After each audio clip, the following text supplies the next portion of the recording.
Yeah, so I mean, we filmed the video a few weeks ago, and we showed that example in New York and New Jersey. There were really no masks to buy, and still right now it's very, very hard to buy masks. Some stores might have masks, but they'll quickly sell out within like a day or two. So first is a lot of people in America are starting to buy masks, and also particularly at the beginning, I had a lot of Chinese friends. They were buying masks and shipping to China because they wanted to give their friends and family.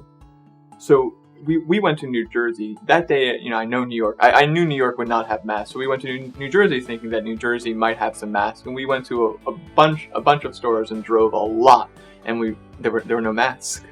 So yes, most of the masks in the U.S. are from China. Like we saw some of the labels on the masks are from China, but it's not just masks that's being affected. Actually, a lot of goods are being affected. So I was reading online today that people aren't able to get dresses, like prom or wedding dresses, are getting sold out. So that's a huge problem. Like people can't get married because there's no wedding dresses. I mean, and then if you look at, let's say, like cars, a lot of car factories are complaining that they can't get like just one part, and so if you don't have one part, you can't build a car missing one part. So we are now like a huge globalized world, and when China's affected, the whole world is affected.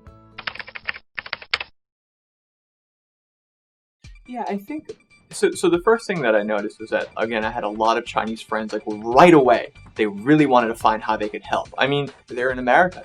China's so far. So they found one way to help was to ship masks to China. And so I was really almost like inspired by that. I don't know if Americans would do the same thing. The other thing that I found really interesting was the lack of chaos in China. So in the U.S., let's say when we have like a disaster, let's take like a hurricane, for example. So Hurricane Katrina, or there was a hurricane recently in Puerto Rico. There's a lot of chaos. There's a lot of issues. You'll notice sometimes in the news that people will put like a sign in front of their home that says, "You loot, we shoot." The meaning be, if you steal our stuff, we'll shoot you. Because people are afraid. They're at that time. A lot of organizations are just too slow to bring help. So people are really afraid, and they're stealing, and there's a lot of chaos. I was actually surprised in China that there wasn't that. I think maybe for Chinese people they might not be surprised, but for me I was really, really surprised.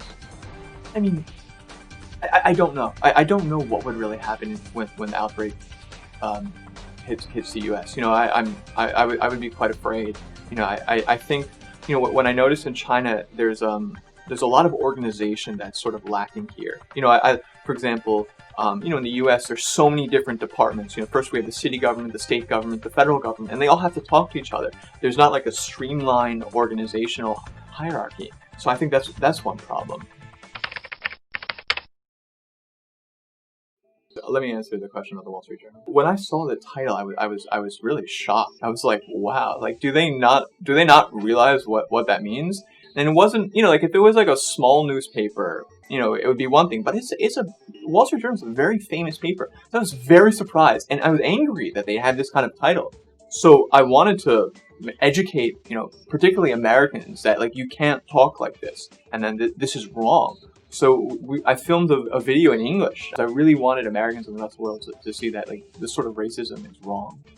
I don't want to generalize, but I'll say like there's some media in the U.S. that they're sensationalism. There's a long history of this, and they'll create news content for views. And why are they doing that? Because their goal is profitability. They don't really care too much about if the content is true, or if let's say the title is a title that is like ethical. And so I think that's a big problem. I mean, I think if particularly if you're a reputable news source, you have a responsibility. You have all that power. You have a responsibility to tell the truth and do it in ways that are respectful. Given a certain situation. Now, I wanna just share a highlight though, is that people, let's say people in America, I think are very different. When we were on the street, for example, we were doing a video, and we wanted to find people to say like "Wuhan Jiao," and that was so easy because normally when we actually because I'm in video work, I'll interview people on the street. It's very hard to get people to interview. But everyone that we asked to just say Wuhan Jaya was so willing to express support. So there's a lot of Americans that really care about this situation and really want to show their support. You know, for example, I've also had a lot of comments on YouTube saying like, oh, you know, I'm praying for China, or I care about China. There's a lot of this. So while you know there are mistakes made in media in the U.S., there's also a lot of, you know, Americans that are just, you know, are good people. Something that I find very interesting in China is not only are they very Chinese people are very interested in showing their own culture, they're also very curious about other cultures. You know, a lot of Chinese are very curious about how America is, and I don't see this with Americans. A lot of Americans are not very curious about other cultures. They're very inward looking. They're not looking out at the rest of the world, and this is a big problem. I mean, I think Americans can learn a lot from China. And so you know, we did a video in English, you know, talking about you know, sort of not being racist and about the virus, but I think we need more sort of English content geared towards Americans. It might not necessarily be in the form of video, but it's just it might be in the form of, you know, more like exchanges. You know, we need more Americans going to China, because I think, you know, you really have to go to a place to really understand it. Would love more Americans to see China so that so that we could get WeChat Pay and high-speed rails. Like there's one of my favorite Chinese words is yaoqiu. Like I love this word, you know, and Americans don't have the yaoqiu for WeChat Pay or high-speed rails. But if, let's say, they could see that China has it, maybe we could get it, right?